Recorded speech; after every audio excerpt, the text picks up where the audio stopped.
নমস্কার বন্ধুরা, আমি সঞ্চারী আর আমার চ্যানেল ইএইচ কুকিংয়ে আপনাদের সকলকে স্বাগত।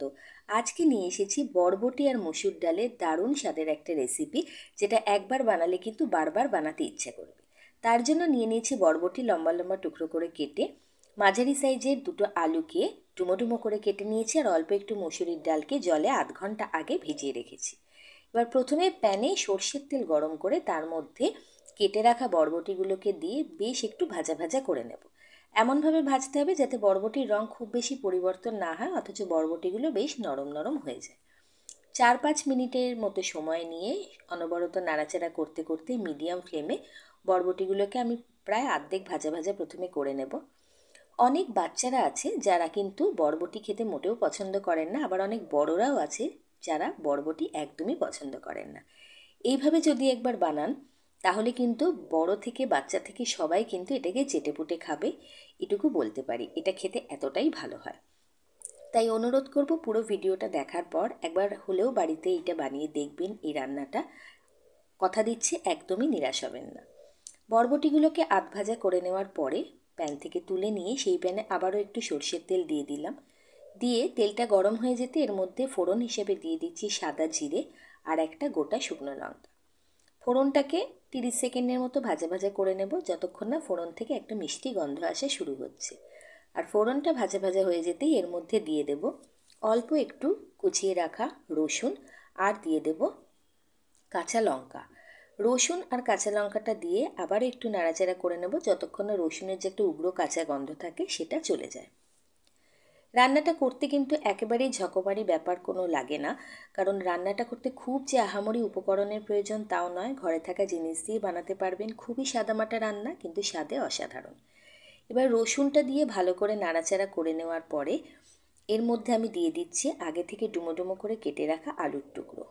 আলু এখানে আমি প্রায় একটা বড় সাইজের আলু নিয়েছি, বেশ বড় সাইজের আলু, সেটাকেই ডুমো ডুমো করে কেটে রেখেছিলাম।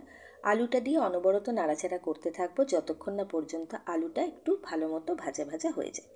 আর আলু যাতে একটু তাড়াতাড়ি নরম হয়ে যায় সেই জন্য আমি একটু নুন দিয়ে দিলাম, তাতে আলুটা ফিকেও থাকবে না, নুনের ভেতর অবধি ঢুকে যাবে এবং আলুটা ভাজা হতেও একটু কম সময় লাগবে। তা 50% মতো যখন আলুটা কুকড হয়ে যাবে তখন বেশ কিছুটা কুচনো পেঁয়াজ এর মধ্যে দিলাম। দুটো মিডিয়াম সাইজের পেঁয়াজকে ঝিরি ঝিরি করে কেটে রেখেছিলাম, সেটা এখানে অ্যাড করলাম। দিয়ে পেঁয়াজ আর আলুটাকে একসঙ্গে ভাজা হতে দেব। যখন পেঁয়াজের গায়ে রং ধরে যাবে এবং আলুও বেশ খানিকটা ভাজা ভাজা হয়ে যাবে তখন এর মধ্যে একটু মশলা অ্যাড করতে হবে। দিয়ে দিলাম 1 চামচ মতো জিরের গুঁড়ো, আর দিয়ে দিচ্ছি 1 চামচের একটুখানি কম ধনের গুঁড়ো, সাথে দিয়ে দিচ্ছি পরিমাণ মতো হলুদ, আর দিয়ে দেবো একটুখানি কাশ্মীরি লাল লঙ্কার গুঁড়ো, যাতে রঙটা খুব ভালো হয়। বাচ্চাদের জন্য বানালে লঙ্কার গুঁড়োটাকে অ্যাভয়েড করতে পারেন। এবার সব মশলার সাথে আলু পেঁয়াজটাকে আরেকটু ভালোভাবে নাড়াচাড়া করে নেব, তাতে আলুটা আরেকটু ভাজা ভাজা হয়ে যাবে আর পেঁয়াজটাও কিন্তু ভালো মতো ভাজা হয়ে যাবে। এবার আলু পেঁয়াজ সব কিছু ভালো মতো ভাজা হয়ে যাওয়ার পরে এর মধ্যে আমি দিয়ে দিচ্ছি 2 থেকে 3 চামচ মতো টমেটো সস। আমি এখানে টমেটো সস দিলাম, তাহলে স্বাদটা একটু অন্যরকম হয়। আপনারা চাইলে এখানে টমেটো বাটাও দিতে পারেন বা টমেটো ডাইরেক্টলি কেটেও দিতে পারেন, তবে টমেটো সস দিলে কিন্তু স্বাদটা খুব ভালো আসে। সব কিছু নাড়িয়ে চাড়িয়ে নেওয়ার পরে এর মধ্যে দিয়ে দিচ্ছি মুসুরির ডাল, যেটা আমি জল দিয়ে ভিজিয়ে রেখেছিলাম আধ ঘন্টা আগে। জল থেকে ছেঁকে নিয়ে ডালটা এখানে দিয়ে দিলাম, দিয়ে 4 থেকে 5 মিনিটের জন্য মিডিয়াম ফ্লেমে কিন্তু আলু পেঁয়াজ ডাল সব একসঙ্গে নাড়াচাড়া করতে থাকবো। এতে করে কি হবে, ডালটা ভেজানোর ফলে অনেকটাই নরম হয়ে গেছে, ডালটাও বেশ ভালো মতো ভাজা ভাজা হয়ে যাবে এবং আরেকটু কিন্তু নরম হয়ে যাবে। ডাল যখন আলু পেঁয়াজ সব কিছুর সাথে ভালো মতো ভাজা ভাজা হয়ে যাবে তখন এর মধ্যে কিন্তু জলটা অ্যাড করতে হবে। এখন যে আলুটা দেখতে পাচ্ছেন সেটা কিন্তু 50 to 60% কুকড হয়েছে। এবার এর মধ্যে জল দিয়ে দেবো।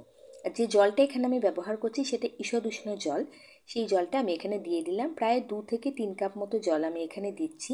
যতটা পরিমাণে আপনি তরকারিটা বানাবেন ততটা পরিমাণে জল দেবেন।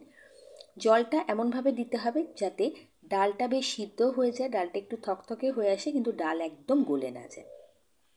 এবার ঢাকনা চাপা দিয়ে কিন্তু 4 থেকে 5 মিনিটের জন্য মিডিয়াম টু হাই ফ্লেমে সমস্ত উপকরণগুলোকে ফুটিয়ে নেব, তাতে করে আলু নরম হয়ে যাবে, ডালটাও সুসিদ্ধ হয়ে যাবে।